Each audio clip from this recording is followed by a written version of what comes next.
अगर आप बिहारी हैं, अगर आप उत्तर प्रदेश, बिहार, झारखंड, मध्य प्रदेश से संबंध रखते हैं तो ये वीडियो आपके लिए है।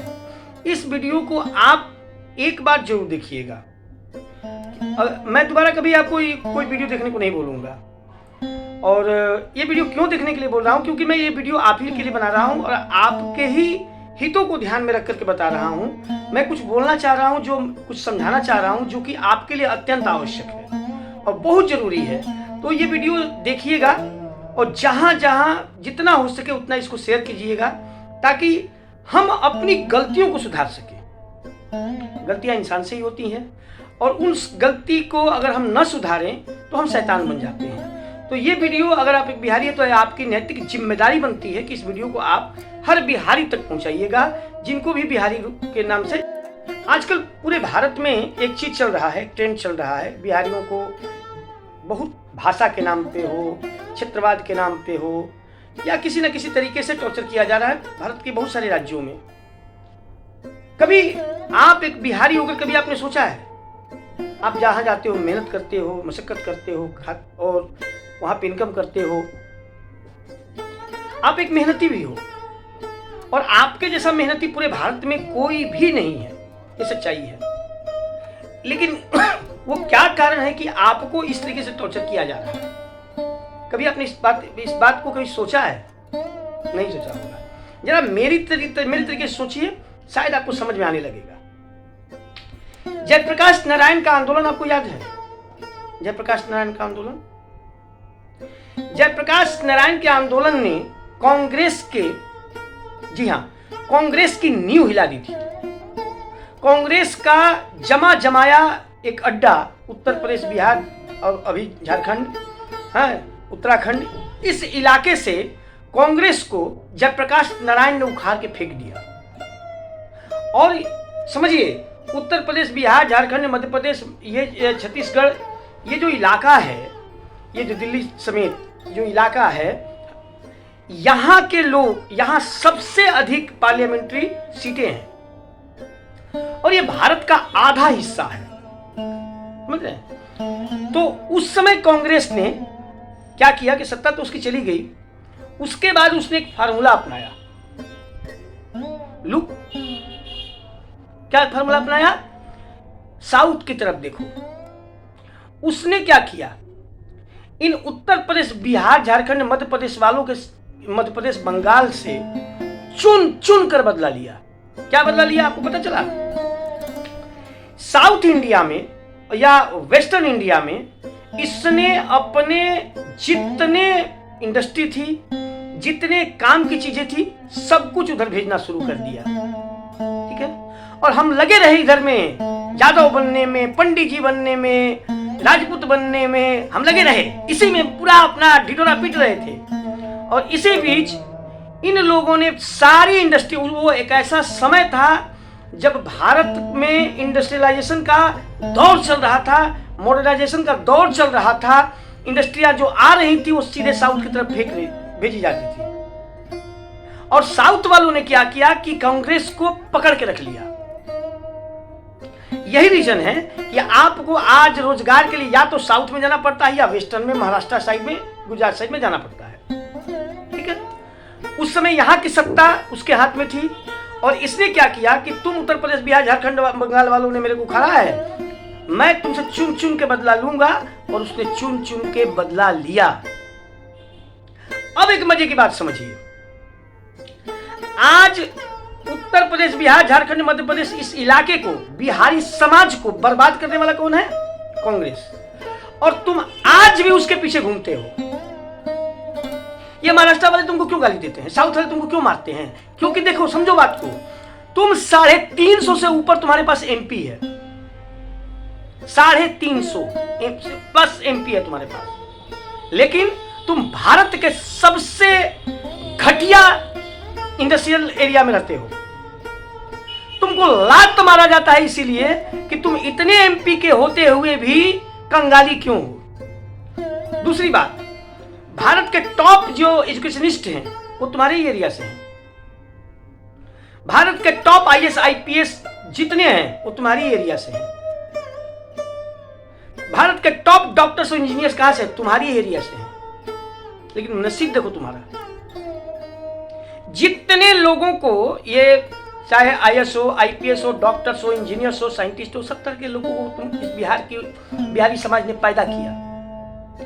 लेकिन आश्चर्य की बात यह है कि जब भी कोई बिहारी कोई बढ़िया पद पाता है, कोई बढ़िया जगह पा लेता है, तो उसको सबसे ज्यादा नफरत उसी जगह से होती है जहां से वो पैदा हुआ है। तुम्हारी ये 92 में, 90 के दशक में जिस तरीके से तुमने डालमिया को बर्बाद किया, जिस तरीके से तुमने टाटा बिरला गोयनका को बर्बाद किया, जिस तरीके से तुमने डॉक्टरों, इंजीनियरों और आईएएस आईपीएसओं को भगाया वहां से, ये वो अभिशाप है जिसको तुम भोग रहे हो। और यही रीजन है कि एक बिहारी अगर आईएएस आईपीएस डॉक्टर इंजीनियर है, एक बिहारी के पास नहीं खड़ा होता है, वो मानता है कि तुम इसी के योग्य हो, वरना किसकी मजाल है कि तुमको हाथ लगा देता? किसकी मजाल है बताओ ना? 350 एमपी वाले इलाके के लोगों को हाथ लगाया जाता है। आज तुम्हारे एमपी, एमएलए और ये लोग अच्छे होते तो किसी की मजाल थी? नहीं, यही तुमको खिलवाते हैं, क्योंकि ये पार्लियामेंट में जाकर के गूंगे बहरे बैठे रहते हैं। ये चुन के जाते हैं, इनका और कोई काम नहीं है, चुन के जाते हैं और सिर्फ वहां बैठ करके संख्या गिनवाते हैं और हल्ला करते हैं पार्लियामेंट में, और तुम खामोशी से बाबा बाबा बाबा बाबा करते फिरते हो। कुछ लेना देना नहीं है तुम्हारी जिंदगी से इनको कुछ लेना देना नहीं है। चुने हुए 5-6 लोग हैं, गिने चुने 5-6 लोग हैं जो पार्लियामेंट में जाकर के तुम्हारे दर्द को बयान भी कर देते हैं। लेकिन मुसीबत क्या है, तुम उनका साथ नहीं दोगे। तुमको सबसे महत्वपूर्ण है जातिवाद, तुमको सबसे ज्यादा महत्वपूर्ण है बेहुदगी, बेशर्मी। मैं सबको नहीं बोल रहा हूं, लेकिन जब तक नहीं मानोगे कि तुम्हारे इसी चलते तुम्हारे यहां इंडस्ट्रियां नहीं आती हैं, तुम्हारे इसी गुंडागर्दी, इसी बेहयाई, इसी निर्लज्जता के चलते आज तुम हर जगह मार खाते हो। क्योंकि कोई भी सभ्य समाज तुम जैसे लोगों को अपने पास रखने में इनसिक्योर फील करता है। ये तुम्हारा चरित्र बन चुका है, और बनाया किसने है? यही तुम्हारे जो एमपी, एमएलए और जो तुम्हारे नेता है ना, वो। तुमको क्या मतलब है इंडस्ट्री से? तुम तो यही सोचते हो कि चुन लो किसी को, पार्लियामेंट में भेज दो, उसके बाद झोला बस्ता उठाओ, चले जाओ कहीं और किसी की नौकरी खाने के लिए। कर्पूरी ठाकुर को जिस तरीके से खत्म किया आप लोगों ने, उसका भी अभिशाप आप भोग रहे हो। उस जंगल राज को जो चलाया तुम लोगों ने 10-15 साल, उसका भी तुम फल भोग रहे हो। और तुम ही नहीं भोग रहे हो, तुम्हारे चलते आसपास के जो राज्य हैं वो भी भोग रहे हैं। मैं हाथ जोड़कर के आप लोगों से विनती करता हूं, हाथ जोड़कर विनती करता हूं, अब से भी सुधर जाओ। मेरी बात अगर आपको बुरी लगती है तो मेरा घंटा कुछ नहीं होने वाला है, मेरे को फर्क नहीं पड़ने वाला है। इस बात से मेरे को कोई फर्क नहीं पड़ता है कि आपको मेरी बात का बुरा लगता है कि क्या लगता है। लेकिन एक बात याद रखना, अगर तुमने अपना स्वभाव नहीं बदला, और खास करके मैं ये बिहारी प्रशासन से बोल रहा हूं, अगर आप लोग अच्छे होते ना, किसकी मजाल थी कि बिहारियों के ऊपर में कोई आंख लगा देता। मैं बिहार के उन चुनिंदा लोगों से बात करना चाहता हूं जो बड़े बड़े जगहों पर बैठे हुए हैं। अगर आप सच में बिहार के बच्चे होते, सच में आपके अंदर में थोड़ी भी गैरत होती, तो क्या बिहारियों का यह हाल होता? आपको उसी बिहार की धरती ने पैदा किया है, वहीं से आप यहां तक पहुंचे हो। थोड़ी सी अगर गैरत दिखा देते तो आज बिहारियों के ऊपर में कोई इस तरीके से बिहारियों को बेइज्जत नहीं करता। एक बार मेरी बात को जरूर सोचिएगा, दुनिया का कोई भी आ जाए, तुम्हारी जो अवस्था है, तुम्हारी जो व्यवस्था है, वो सुधरने वाली नहीं है। क्योंकि तुम मानते हो कि दुनिया का हर आदमी जिम्मेदार है बिहार को बर्बाद करने के लिए, लेकिन तुम नहीं हो। जबकि हकीकत यही कि कोई जिम्मेदार नहीं है बिहारियों को इस तरीके से ठोकर मारने के लिए, बिहारियों को इस तरीके से प्रताड़ित करने के लिए, बिहारियों को इस तरीके से जलील करने के लिए। उसके लिए स्वयं बिहारी ही जिम्मेदार है। ये बात अगर तुम्हारे दिमाग में समझ में आ जाए तो सब कुछ सही है। सिर्फ बिहार का प्रशासन एक बार ठान ले कि नहीं, अब बिहार को आगे बढ़ने से कोई नहीं रोक सकता है। बिहार में ये जितनी विशृंखला फैली हुई है, जितना अराजकता फैला हुआ, ये नहीं करने देंगे। बिहारियों को बिहारी जो है ना, बिहारी समाज और बिहारी बेल्ट कि इतना तेजी से आगे जाएगा कि कोई नहीं रोक पाएगा, कोई नहीं रोक पाएगा। तुम्हारे पास सब कुछ है मेरे भाई, बुद्धि है, विवेक है, ताकत है, मेहनती हो तुम, विश्व के सबसे मेहनती लोगों में से आप हो। लेकिन आप एक बार ठानो तो सही, अपने समाज को सबसे पहले सुधारो। ये नहीं सुधरेगा तो चाहे कोई नेता आए, कोई जाए, कुछ नहीं होने वाला, कुछ नहीं सुधरने वाला मेरे भाई। दया करके अपने इस स्वभाव को बदल लो। दया करके आप समझो, आप बहुत पीछे चले जाओगे।